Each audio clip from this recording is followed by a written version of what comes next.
من بعد ما كنت مريضة والحالة ديالي علم بها غير الله، من بعد ما مشى ليا الذوق ومشى ليا الشم وكان عندي واحد الالم حاده في الجسم ديالي. الا كانوا عندك هاد الاعراض فديري هاد المشروب وتفكريني.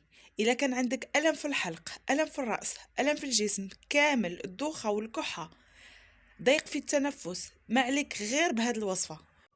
وصفة غزالة وكتقوي حتى المناعة.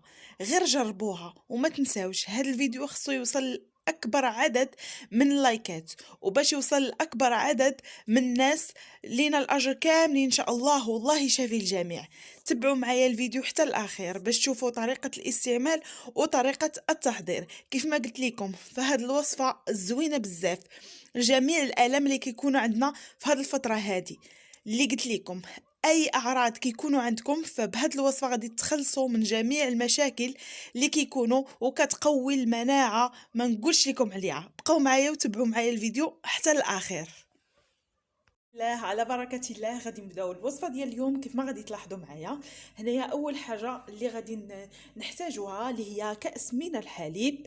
كيف ما كنعرفوا ان الحليب زوين زوين بزاف، سيرتو الا ضفنا له واحد المكون اللي هو رائع رائع رائع وكيعطينا نتيجه زوينه في هذه الوصفه، وغادي تنجح معكم من اول استعمال. غادي يكون شفاء تام ان شاء الله من اول يوم. كيف ما قلت لكم هنايا عندي واحد الكأس من الحليب. بالنسبه للحليب فهو كامل الدسم.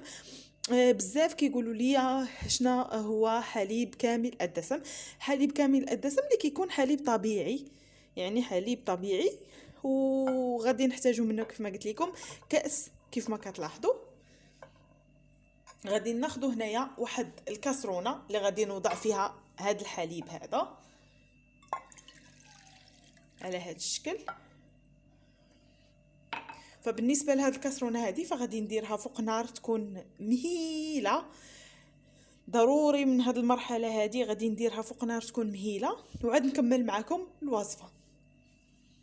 الحليب ديالي انا درتو فوق النار تكون مهيله. هنايا غادي ناخذ الثوم الاحمر، من الاحسن يكون هاد الثوم الاحمر هذا. غادي ناخذ تقريبا 3 فصوص من الثوم. هانتوما 3 فصوص من الثوم غادي نقيهم.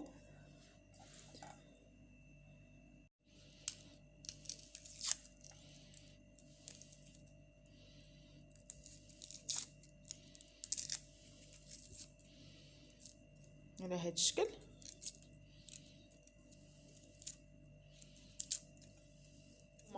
كيف ما كتلاحظوا انا نقيت الثومه ديالي. غادي ناخذ حكاكه اللي تكون رقيقه، ماشي هاد الحكاكه الغليظه هادي اولا مبشره. غادي ناخذ هاد الفصوص ديال الثومه وغادي نحكوهم على هاد الشكل.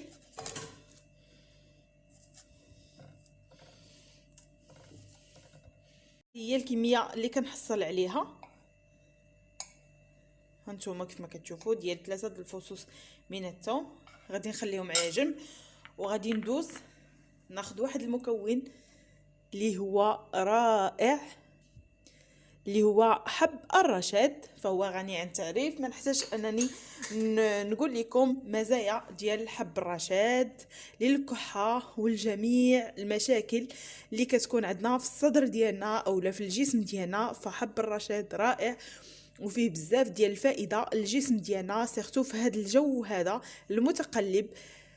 فهنا كيف ما كتشوفوا عندي حب الرشاد اللي غادي ناخذ منه ملعقه صغيره تكون ممتلئه في داك الكاس هذاك. المهم دابا بالنسبه للحليب ديالنا ها هو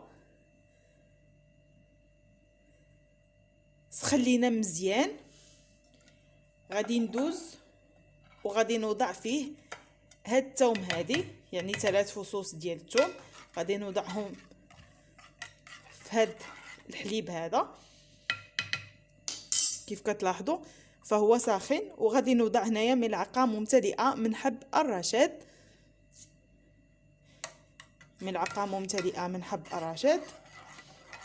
غادي نحرك مزيان وغادي ندوز نديرو فوق نار لمده ديال دقيقه ما كاملاش، غير دقيقه فوق نار وتبقى مهيله، يعني من نجهدوش على البوطه.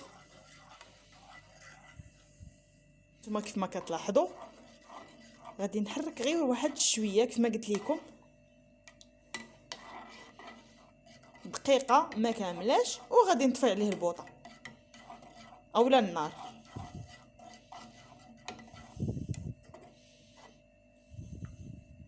كيف ما كتلاحظوا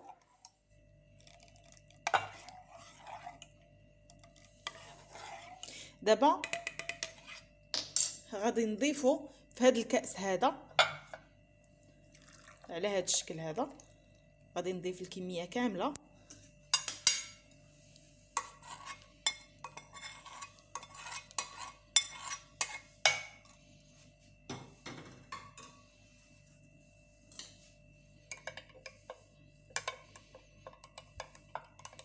فهاد حب الرشاد والثومه فما كنحسوش نهائيا بالبنه ديالهم او النكهه ديالهم، حيت كنشربوه وكالو كتكون زوينه صراحه، ما فيها حتى شي حاجه ما غاديش تعجبنا، بالعكس فهو شفاء ودواء رائع رائع ما نقولش لكم عليه.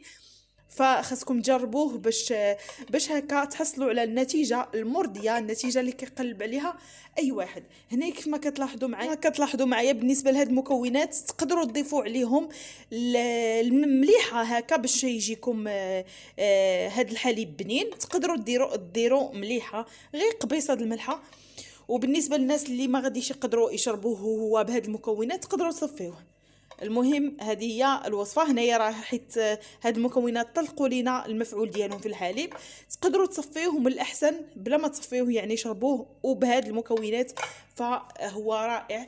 دابا غادي نضيف واحد المكون اللي ما نقولش لكم النتيجه ديالو، حتى هو كيسخن لينا الجسم ديالنا وكيعطينا واحد النتيجه خياليه، اللي هو الزنجبيل اولا سكينجبير، عرق اللي مدقوق على اليد. هنايا بالنسبه للناس اللي عندهم هكا زنجبيل طري فيمكن له يضيفوه، اللي عنده زنجبيل طري يمكن لهم يضيفوه، فكيعطي حتى هو نتيجه رائعه. غير الكميه ديال الزنجبيل طري غادي تضيفوا واحد الكميه اللي فحال غادي ديروا مثلا ضرس ديال الثومه، ديك الكميه اللي غادي تخرج لكم هي اللي غادي ديروها ديال الزنجبيل يكون طري اولا سكنجبير. صافي دابا كنخلطو مزيان كيف قلت لكم، تقدروا تضيفوا مليحه. فهذه هي الوصفه كيف ما كتلاحظوا، فالنتيجه ديالها رائعه والنتيجه خياليه، غادي تحصلوا على واحد النتيجه زوينه من اول يوم غادي تجربوا فيه هذه الوصفه، غادي تصدمكم النتيجه ديالها. فغادي تشربوها وانتم في الفراش ديالكم يعني مغطيين، حتى غادي تساليو كاع الاشغال ديالكم. وكتشرب هاد الوصفه هذه كتشرب في الليل باش كتعطينا نتيجه، يعني في الليل ما كنكونوش كنديروا شي حاجه كنجمعوا ولا شي حاجه، حتى كنبغيو نعسوا كنحضروا الوصفه وكنمشيو للمكان ديالنا اولا السرير ديالنا كنتغطاو مزيان وكنشربوا هاد الوصفه هذه اللي حضرت معكم وحنايا مغطيين. الا حسيتوا من بعد ما كتشربوا الوصفه الا حسيتوا بواحد التعرق، فالنتيجه ديال هاد الوصفه هذه فكتعطيكم 100%، وتما غتعرفوا ان الوصفه ديالنا اللي حضرنا اليوم ناجحه 100%. كيف ما قلت لكم الا حسيتوا بالتعرق فالوصفه ديالنا كتنجح بلا ما تحاولوا انكم هكا تحيدوا الغطو، واخا تحسوا بسخونيه بقاو مغطيين باش هكا ما يضربكمش البرد، والنتيجه ديال الوصفه تعطيكم ويكون المفعول ديالها 100%. هذه هي الوصفه كيف ما كتلاحظوا. كنتمنى ان الفيديو ديال اليوم يعجبكم، ما نكونش طولت عليكم فيه. الا عجبكم الفيديو ما تنساوش تبارطاجيوه وتشتركوا في القناه. بالنسبه للناس اللي اول مره غادي يشوفوا القناه ديالي فكنقول لكم ما تنساوش الاشتراك والضغط على زر الجرس هكا باش يوصلكم كل جديد. دابا غادي نقول لكم السلام عليكم حتى الفيديو القادم ان شاء الله، تبقاو على خير.